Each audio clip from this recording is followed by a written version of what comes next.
오늘 금년도 제2차 민간 지속가능 발전 포럼에 모처럼 참석하고 계신 포럼 위원과 전문가 여러분께 깊은 감사의 말씀을 드립니다. 저희 한국 SSN을 매년 후원해 주시는 고려대학교 오정 에코 리질리언스 연구원 김정규 원장님께 각별한 감사를 표시합니다. 네 분의 전문가들께서 훌륭한 발제 자료를 준비해 오셨고 또 6분의 전문가들께서 권위 있는 논평을 해 주실 것입니다. 김기정 대교환경정책관께서 환경부의 입장에서 논평을 해 주실 것입니다. 발제자, 토론자들께 감사드립니다. 미세먼지가 국가 초미의 사회적 재난으로 대두했습니다. 문재인 대통령께서 이에 대응해서 지난 4월 30일 국가기후환경회의를 발족시키셨습니다. 위원장으로 위촉되신 반기문 전 유엔 사무총장님이 바쁘신 일정에도 불구하고 참석하셨습니다. 기조연설을 통해서 국가기후환경회의의 위원장으로서 각오와 구상을 말씀해 주실 겁니다. 반기문 위원장님께 깊은 감사의 말씀을 드립니다. 저희 조직의 고문이기도 하신 김명자 한국과총 회장님이 축사를 통해서 미세먼지 대응 패러다임에 대하여 고견을 말씀해 주실 것입니다. 김 회장님은 김대중 대통령을 보좌해서 최장수 환경부 장관으로서 금세기 우리나라 환경보호 패러다임을 정립하신 분입니다. 현재 과총 회장으로서 미세먼지 국민 포럼을 운영하고 계십니다. 김 회장님 고맙습니다. 제 개회사가 다소 늘어지더라도 오늘 토론의 주제와 그 취지를 설명드리고 전문가들의 평가를 청하고자 합니다. 한 13분 이내에 끝내도록 하겠습니다. 지속가능 발전을 논하는 저희 포럼이 오늘 미세먼지를 주제로 다루는 이유는 저희가 생각하기에 미세먼지야말로 국가의 지속가능 발전에 대한 가장 실제적이고 구체적인 위협이고 따라서 정책적으로 지속가능 발전의 관점에서 접근되어야 하기 때문입니다. 2012년 6월에 반기문 사무총장님께서 소집하고 주재하신 UN 지속가능 발전 정상회의에서 우리 인류가 원하는 미래가 무엇인가를 논의했습니다. 그런 미래를 실현하기 위해 지속가능한 발전을 추진하기로 합의했습니다. 이에 따라서 범세계적인 관민협의회와 정부 간 협상이 전개되었고 그 결과물로 2015년 9월 25일 UN 정상회의에서 이른바 2030 지속가능 발전 의제가 만장일치로 채택되었습니다. 2030 의제의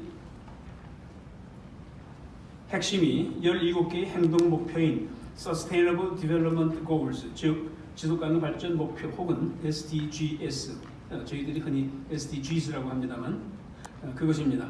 SDGs는 모든 나라가 이행을 약속했습니다. 인류의 지속가능 발전을 하나의 커다란 레고 조립 건축물로 생각해보자면 그것은 17개의 블럭으로 구성되는 것이고 각 블럭은 다시 나라별 블럭으로 구성된다고 생각하시면 됩니다. 이행 기한이 2030년입니다. SDG 채택 이후에 지금까지 4년 가까이 세계 여러 나라가 이행 체제를 정비하고 운영을 시작했습니다. SDGs는 사회, 경제, 환경, 평화와 굿 가버넌스를 위한 국가 개념 전반에 걸쳐 각국이 추구해야 할 발전 목표들입니다.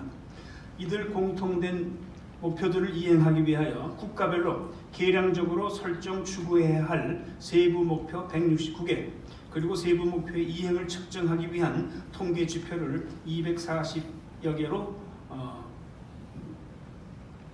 채택했습니다. 이 지표들을 객관적 증거로 활용해서 매년 진도를 과학적으로 조사, 평가, 분석해서 이행을 담보합니다. 한마디로 Accountability Mechanism까지 처방된 것입니다. 2년 전 OECD 발표에 의하면 한국은 실외 공기의 질이 OECD 회원국 중 최악이고 또 악화일로에 있었습니다.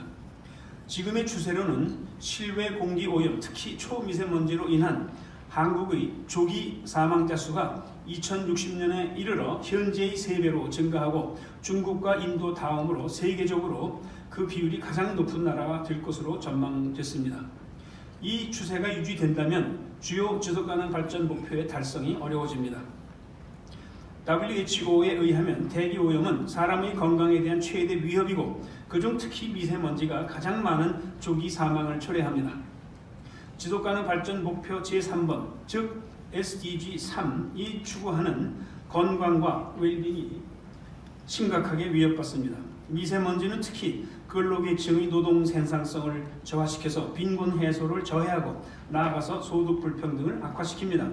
SDG 1과 10의 이행이 어려워진다는 말씀입니다. 이제 가장 참담한 부작용을 말씀드리겠습니다. 제가 사랑하는 15살 손녀와 5살 손자가 있습니다. 요즘 이 두 손주를 보면서 이 애들이 장차 크면서 어느 나라에서 살게 될까 의문이 들면서 착잡한 마음을 금할 수 없습니다. 한국의 공기가 이처럼 미세먼지로 오염돼서 심지어 순간순간 숨 쉬는 것조차 꺼려지기 때문입니다.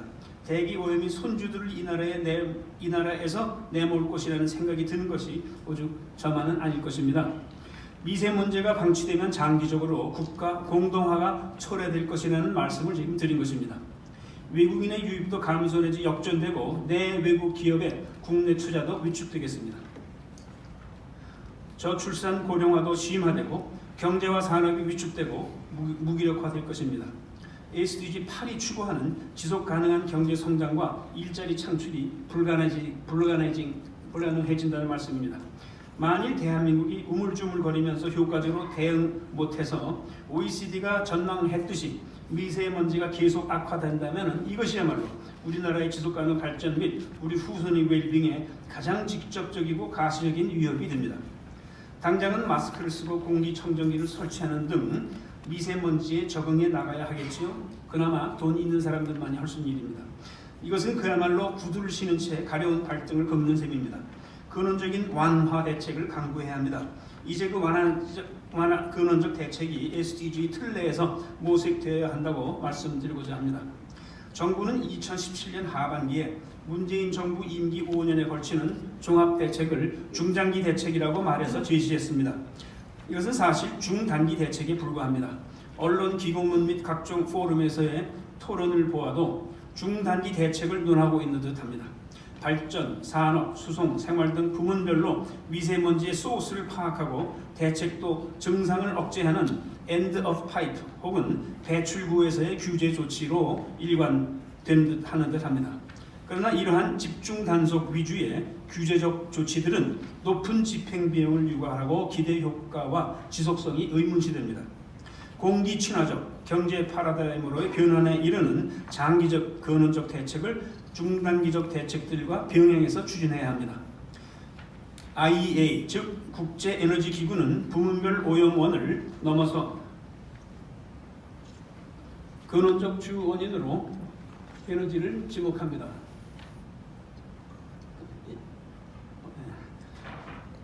초미세먼지의 근원은 85%가 화석연료이고 그 2차 생성 전구물질인 황산화물과 질소산화물은 근원이 거의 100% 화석연료라고 합니다. 따라서 근본적 해법으로 이들 근원을 공격해야 한다는 것입니다. SDG 속에 그러한 근원적 대책이 있습니다.